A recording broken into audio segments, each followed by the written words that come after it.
watcher, I hope you're ready for today's video because we are going to be talking about social anxiety.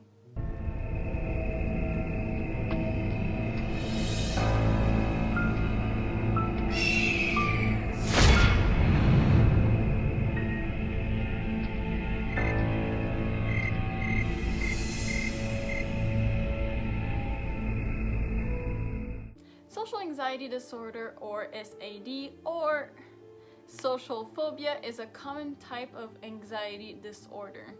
It is a mental health condition which usually makes it very difficult to live your everyday life in social situations like making friends, going to work, going to school, just getting out of your room, getting out of your comfort zone, and it's pretty heavy to live with. It often starts in childhood. A lot of people get bullied and that makes them really want to stay in their own bubbles. It lets them think that they have to stay at home closed up. Often there will also be people who get sexually assaulted or abused, or sometimes it's just not the greatest home conditions and it doesn't make them want to open up to people. Some signs that you may have social anxiety are that you worry intensely about social situations, about like going out or meeting friends. You worry for days or even weeks or months about a specific event that you have to go to, or maybe a presentation you have to do. You worry about it, you think about it every time, it makes you go nuts.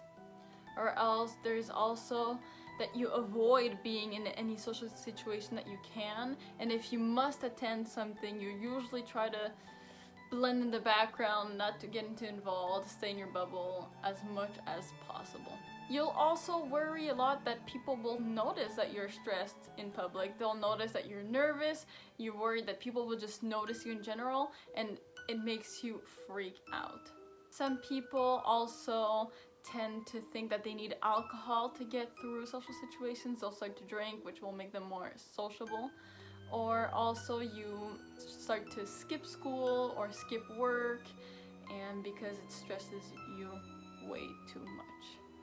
You'll usually start feeling anxious when you're asked or when you're answering questions as well, because either you don't want to get it wrong or you're afraid of being embarrassed. You don't want to mess up. You want to look good to people. You also don't want to feel as if you're nervous. You want people to know that you're confident even though you're really not. Job interviews, shopping can be incredibly stressful, and you will avoid it as much as possible, and you will avoid eye contact as well. You'll avoid as much as you can using public restrooms, eating in public. A lot of people with social anxiety also will avoid every possible situation where they have to talk on the phone. They will not like, example, making calls. They won't like if they're receiving a call from someone, especially someone they really don't know. They will not want to answer it. They will stress over it. They will think in their head multiple times, am I going to answer this? Am I going to answer this? So it's not easy. It can be very, very intense in someone's life and will definitely get in the way. Some more physical symptoms would be you get very dizzy and lightheaded when you're in public. You start blushing. You can also start getting your heart will start beating incredibly quickly. You will feel as if you're just spinning and everything's a giant blur. You can start sweating, sometimes even crying. You'll feel like the pressure of the whole world is on your shoulders. A lot of people have described it as an out-of-body sensation. Is there any treatments, any medication someone can take? Yes, usually a lot of people will live with their social anxiety for the rest of their lives, but most of the time it gets easier and easier and easier to manage if you have the right treatment.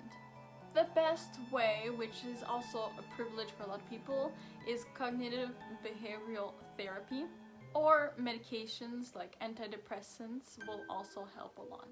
The goal in this therapy is to make you not feel as self-conscious, to build your self-esteem, to make you more confident, to make you get out of your comfort zone, but in a good way. It'll help you learn to manage, to control certain situations, to make you control your behavior, to make you just know that you're okay, that you will be safe in this situation. There's a lot of teamwork involved in SAD therapy because You will work with your therapist, you will maybe start role-playing to practice, example, a job interview, or just meeting up with a friend or a family member, a family reunion, anything like that. You will work a lot together to try and just figure out what's going on inside your head in those situations and how you can change that a bit. A big part of getting better of dealing with your social anxiety is just taking care of yourself, getting lots of sleep, exercise, drinking well, avoiding alcohol and drugs, so that when you go to your therapy, you will be 100% focused on that. There is something that gets mixed up a lot with social anxiety, which is shyness, or being an introvert, as some people would call it. There are really two different things. Shyness is a personality trait. It is not a mental health condition. It is not a disorder. When social anxiety is something that stops you from living your everyday life normally and is needed medical attention. Someone with shyness will be a little bit more optimistic than someone with social anxiety would have. They'll be able to live throughout their daily life. Maybe they'll get a little bit nervous before a presentation or before going up to talk to anybody, but they'll be fine once they meet someone they know. They might not be the first person to talk to someone, a stranger at a party, but they will definitely, if they see someone they know, be like, oh, hey, how you doing?